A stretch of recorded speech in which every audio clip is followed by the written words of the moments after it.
Hello the internet and welcome back to Tony259, Tony359's second channel. Today on the bench I have my Macintosh SE30. Now this Macintosh SE30 has been living on a shelf for quite some time. I purchased it some time ago along with other Macintoshes. Basically it came for free because I was told that it had a battery bombed motherboard. What that means is that the battery on the motherboard caused damage to the motherboard itself. When I went to open the Macintosh SE30 to see what could be done to the motherboard, has the battery of your vintage electronics, like this Apple Macintosh SE30 computer, started leaking and you now see a little damage on the motherboard? Then let me show you how to fix that. First, you need some tools: vinegar to stop the corrosion and cotton buds to gently wipe the board, an anti-static brush to get to those stubborn places, and don't forget your gloves. The first step is to open the computer and check the small amount of corrosion the battery might have caused. Oh no, the battery has bombed the motherboard. Hey, what is that? You said it had a little corrosion, that's going straight to the bin. Well, I realized that the motherboard was heavily damaged by the battery. Actually, what you see here has been already cleaned a bit. I washed this in vinegar to try and clean, the nasty chemicals. And the motherboard, to be honest, is beyond repair. I decided not to try and repair it because the PCB is clearly corroded and damaged inside on the internal damages. And I honestly feel it's completely pointless to try and revive this board. Now, over time, someone recreated these motherboards. The name is Bolle. There is a link online where you can download the Gerber files and have the PCB manufactured, or you can buy the PCBs from a PCB manufacturer of your choice. The idea is that you're going to reuse all the proprietary ICs from Apple and you're going to replace everything else: capacitors, logic ICs and resistors and connectors. Everything which is damaged and cannot be recovered, you can replace. But all these Apple ICs, they need to be reused, unfortunately, because they cannot be purchased and they're not off-the-shelf components. Now, I decided not to go that route because, to be honest, it's a massive effort. It takes quite a lot of time, and I think I'm happy with my Macintosh SE. It works totally fine. It's much older and much less powerful than this one, but I think I'm happy with that for the time being. So I honestly didn't know what to do with this board. And this is when I met my friend Peter from Switzerland. Hello, Peter. And I mentioned that I had this board, and he was interested in basically taking it from my hand and giving it a second life, whether recovering components from another board or making a reloaded board himself. And at that point I mentioned that I also had the rest of the case. It's a mint Macintosh SE30 case. I'm actually sorry that my own SE case is not in the same beautiful condition. This is not yellowed at all. It has very little scuff marks somewhere and it's absolutely fantastic. So I basically suggested Peter that I might just want to ship him everything, including the case, the power supply, the logic board, the CRT and the faulty motherboard, the destroyed motherboard. So what we're going to do today is to test what's left of this Macintosh SE30. Obviously, we can't test the motherboard, but we can test the analog board and the power supply. The CRT is actually the one from my SE computer because the one in this computer was mint, so I swapped it at the time. I don't know how much you can see that this is a bit burnt here on the top, so the CRT should work, but we're going to test it with the analog board and the power supply, obviously using a Macintosh SE motherboard. Once I know whether it works or not, well, I'll decide what to do. If it works, happy days, I'll just ship everything to Peter. If it doesn't work, I might talk to Peter and see what he wants to do, or I might try and fix it and do a repair video at some point. So let me thank today's sponsor, PCBWay. Let's open this machine and let's start working on it.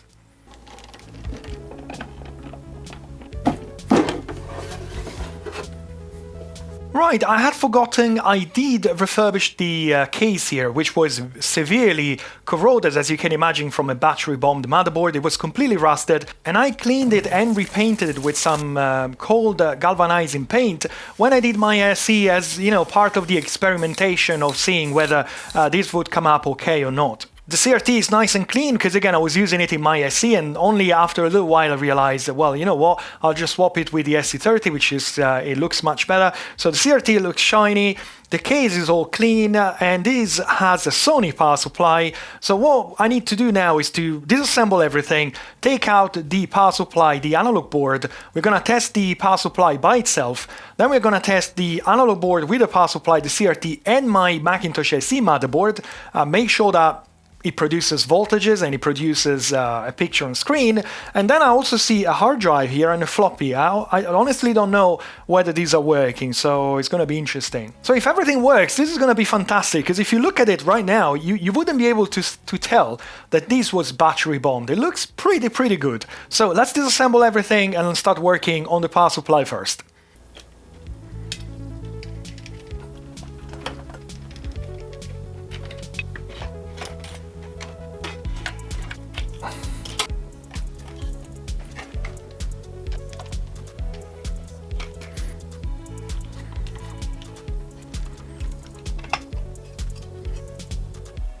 The power supply, it's a Sony CR44, and it's got 5 volts out at 6 amps maximum, and 2 different 12 volts. One is the sweep, I think is for the display at 1.25 amps, and one is for the disk at 2.1 amps, and finally a minus 12 volts at 0.5 amps. This is a switching power supply. Mains is coming here, is going to the PCB, then I see the bulk capacitor, I see some filtering coils here, some extra capacitors.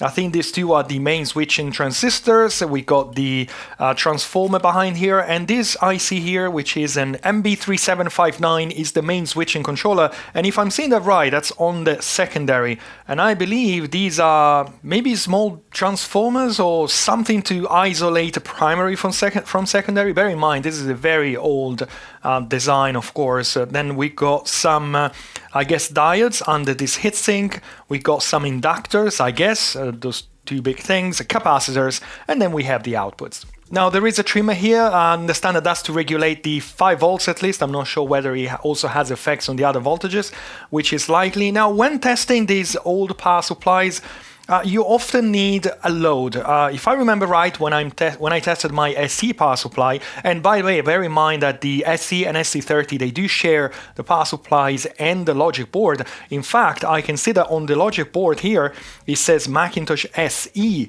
Analogue, and I don't remember swapping this on the SE30, so I guess they just reused what they had, as the motherboard didn't have any extra power requirements. So these older power supplies usually don't like to be run without a load. Sometimes they refuse to start at all, they just hiccup all the time. In this case, if I'm not mistaken, the voltages just get stupid. It's not 5 volts and 12 volts anymore, they're completely off. And you need just a little load, possibly on all the rails, to regulate everything.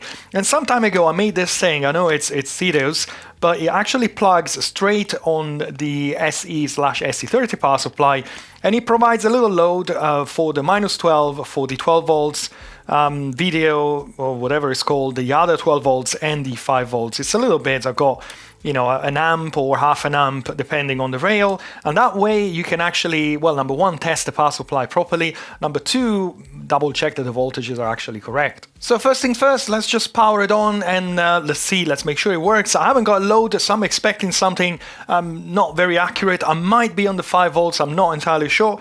Let's turn it on. I've got my power limiter, of course, if something goes bang. 3, 2, 1, go.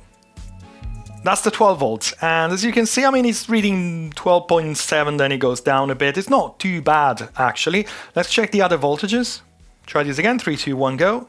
This is another one of those 12 volts, I don't know which is which. As you can see, it's pretty, I mean, this is bad, it's 13 point something.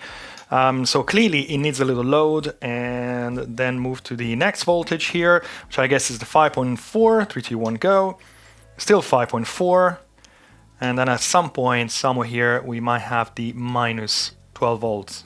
There we go, which is reading minus 7. So clearly, you know, it looks like there's a problem with the power supply. No, I think it only needs a load. But first thing first, the power supply seems to be working. I didn't mention this power supply doesn't have any refers. All the filter capacitor is in here. Not sure, probably can't see. It's a black plastic thing. It's definitely not a refer, so nothing to be done for that. And with this little load connected, let's try this again. I'm monitoring the 5 volts, 3, 2, 1, go. Dead. Oh, wrong switch. And with this little load connected, let's try this again. I'm monitoring the 5 volts. 3, 2, 1, go. 3? Oh, that's not good. Oh, my current limiter is limiting. Let's give it a bit more juice. 3, 2, 1, go. There we go, 5.1, which is very good, and it's pretty stable. Then we got the 12 volts here, and it's reading 12.04, which is also very good. We got the other 12 volts, which is on the other side for whatever reason. It's reading 11.9, so as you can see, the voltage has regulated. And then we have the minus 12, which is reading something wrong. Minus 3.8? No, that's just me. These are resistors in series, so obviously I need to check between the first and the last one. Otherwise, I only see the voltage drop at that resistor. So it's reading minus 11.45, which is totally fine. So this is great. It's also an opportunity to test the power supply, which is being stressed a bit by this little loads. I don't think it's anything. I mean, 5 volts is 1.25. I think this is rated 6 amps. So it's not really a stress test, but it's better than nothing. Now my 5 volts is reading 5.12, so I don't see a reason to adjust that trimmer.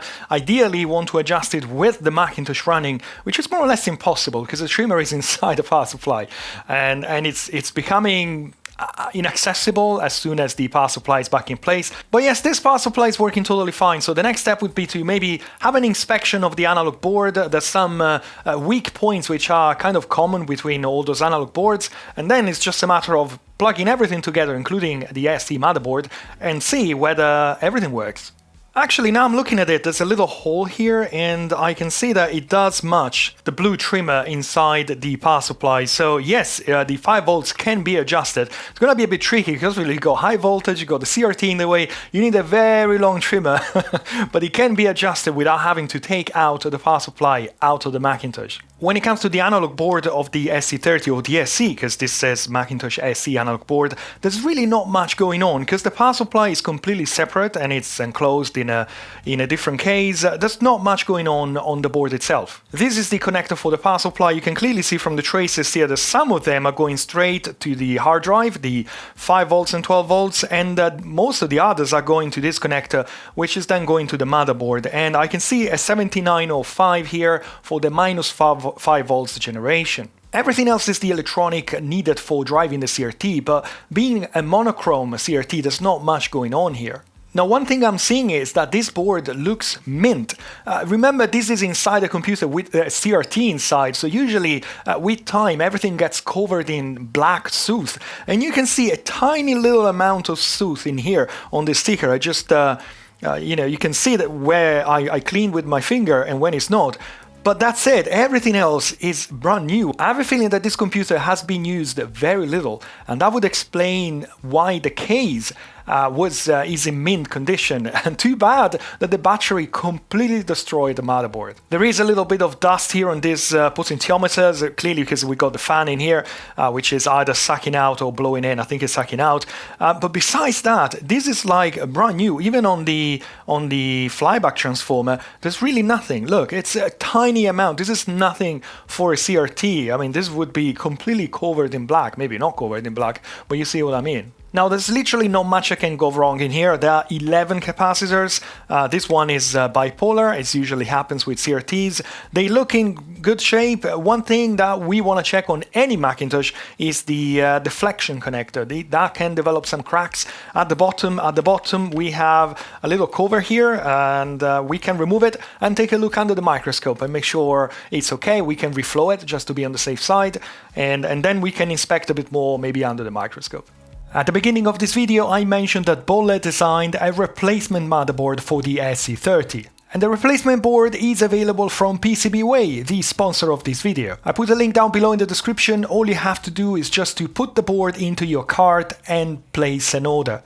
And PCBWay will deliver the manufactured PCB, shiny new PCB at your place. Whatever project you have in mind, the process is very easy. You just need to find the Gerber file of the project of your choice, upload it on PCBWay.com, choose a postal service, and PCBWay will deliver the PCBs at your place. I've been using PCBWay for quite some time, I never had a problem with the PCBs, and the customer service is honestly top-notch. And it's not just PCBs, 3D printing, metal sheet fabrication and CNC machining are some of the services offered by PCBWay, so take a look at PCBWay.com, the link is also down below in the description, and let me thank PCBWay for sponsoring my videos on my channels, because their help makes these videos possible. Now let's continue with this Macintosh SE30. And yes, some resoldering is definitely necessary, look at that. And yes, you can clearly see there is a crack around the connector. It's difficult to keep it steady, but the crack is going all around. And you can clearly see here on at the top of the picture of the image that there is well, it's not a massive crack. I mean, this is magnified quite a lot. And this is the same pin from a different angle with different lighting. So yes, these definitely need some attention. Let's check the others. The next one seems okay. Let's move to the next one. These also seems totally fine. Let's check the final one. And the last one also seems totally fine. So it's only the first one. I'm not sure, obviously there might be some cracks at on the other sides of the last three that I've been checking. But yeah, let's definitely reflow them all since we're there. And then I guess I'll have a look around, maybe reflow the biggest one, or if I see anything else on the board, I can show you and I can reflow everything.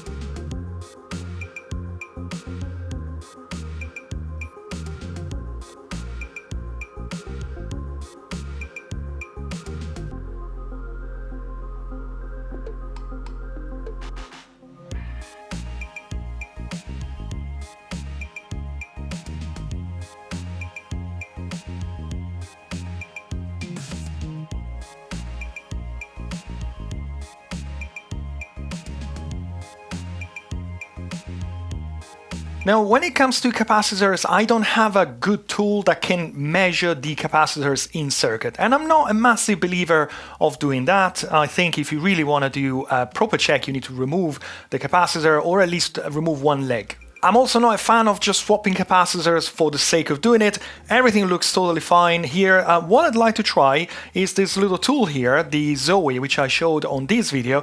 I understand that this is not great at checking capacitors in circuit, but I want to give it a go with a couple of capacitors here and see what it comes out with. I've set the testing voltage to 0.3 volts instead of 0.6. That should avoid the triggering semiconductors like diodes and transistors. This one, it's a 220 microfarad capacitor. This board has been switched off for, I don't know, a year, so it should be completely discharged. But just to be on the safe side, let's discharge it. There we go, and see what the tester says. Well, you know, I'm reading at 184.8 microfarad, which is not so far away from 220, and an ESR, most importantly, which is, I would say, is pretty good, of 477 milliohms, so that's not bad. Let's try and change the frequency to 100 Hertz. We got 190 microfarad and the ESR is still good, so I would say maybe this is not super accurate when it comes to in-circuit, but it's telling me that the capacitor is still alive. It's not completely dead, it's not completely off, and the chances are that, again, the reading is not perfect, but I think it's kind of useful. Let's try another one. This is a 10 microfarad, 160 volts, and it's actually reading 10 microfarad at 100 Hertz, and the ESR is pretty good. So I don't know, I don't feel like removing capacitors now and checking out of the circuit, but this is definitely giving me some details which are definitely useful. And this is another 220, this is the one adjacent to the flyback, so I guess this runs a bit toasty. It's reading 195, which is probably within specs, and the ESR is pretty good. So again, I'm aware that this is not totally accurate, but so far, I don't know, I think this is definitely giving me some information that I didn't have before. So let's assume the capacitors are all good. Let me blow off that dust, put some oil into the fan, and then we can give this thing a go and see what happens.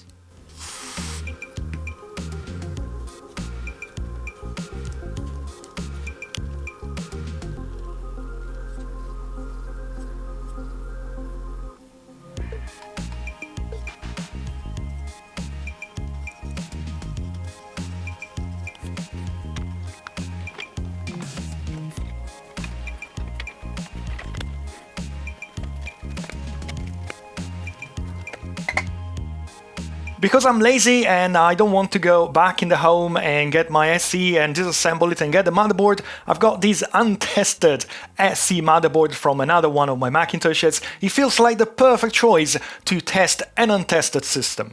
Well, let's see what we get out of it. If we don't even get the bong when it turns on, I'll go get the working one. But right now, let's give it a go to this one, so we get two birds with a stone.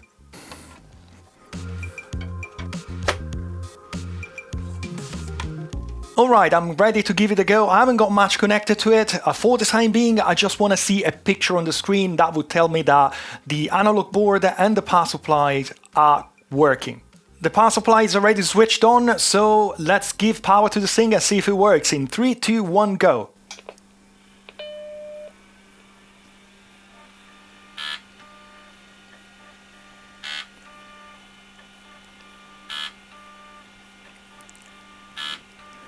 This hard drive used to be from my Macintosh SE, so I know it is not working. It's a mini scribe, so it's not working. Do we get a picture? Not really. I think I'm maxed out. Oh, it's the other way around. We do have a picture! It's working! Amazing! Well, obviously, because the CRT didn't come with the analog board, the focus is not great, so that will need to be tweaked. But it is working. What we wanted to test, which was the analog board and the power supply, seems to be working totally fine. And as a bonus, even the motherboard seems to be working. Well, at least it's displaying a picture. So I would say what we can test is the floppy drive, I would say, which I think it's a floppy which I partially restored when I was struggling with my own SE. I think I gave it a quick go, even though I think it's quite rusty. It should be kind of working. It's a 1.44, if I remember right, floppy drive. My SE has a 720 or whatever, it's 800 for the Macintosh. It'd be great to see this system booting into 608, and that would conclude the tests, because again, we are not here to test the motherboard, even though, why not? We're also testing the motherboard here. The hard drive is definitely a goner. I just parked it in that chassis because I didn't want to throw it away. Let me get a 608 boot drive and we'll try and get into the OS. Well, this motherboard doesn't seem to go past this screen. The mouse is working, so the motherboard is not completely dead, but there's no floppy icon, so it doesn't seem to go past the memory check. I don't know. There's definitely some activity. So again, let's remove the uncertainty from the equation. Let me get my working SE motherboard and let's test with that one.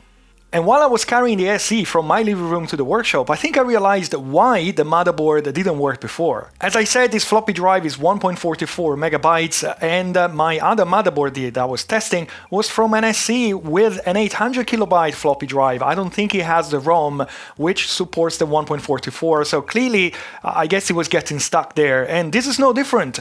All my SEs, they don't support any more than 800. I don't know if it's just me or all of them. I haven't checked, so leave a comment down below if it's just all of them or just mine. So on this one, I'm not using the 1.44. Unfortunately, I haven't got a system to test the 1.44 floppy drive here. So we're going to test with the floppy EMU instead, which is kind of pointless because we're here to test the power supply and the analog board, and they're clearly working. But you know, I'd like to see an operating system on screen before wrapping up this video. So let me try and boot into 608.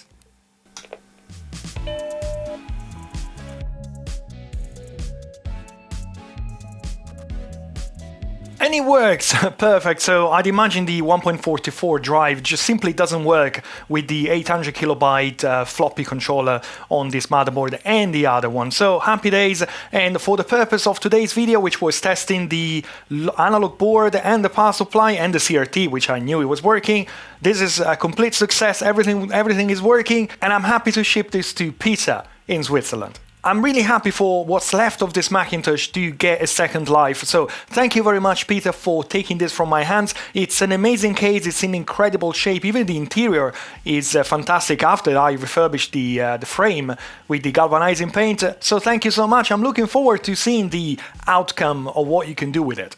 I guess that's it for today. I hope you enjoyed this little testing with this Macintosh. If you did, as usual, I'd appreciate a thumb up down below, and also consider subscribing to this channel and my main channel if you like this kind of things. Don't forget I'm on Patreon as well. The link is also down below in the description. There is a free tier, so no excuses. But if you don't want to support me on Patreon, which is very understandable, maybe you can buy me a coffee. And the link is also down below in the description. If you don't want to buy me a coffee, your visit here is very welcome, and I appreciate the time you spend watching my video, and I hope you enjoyed it. So wishing you a great day, and hope to see you soon here on my channels for my next videos. Thank you very much, and goodbye. Bye-bye.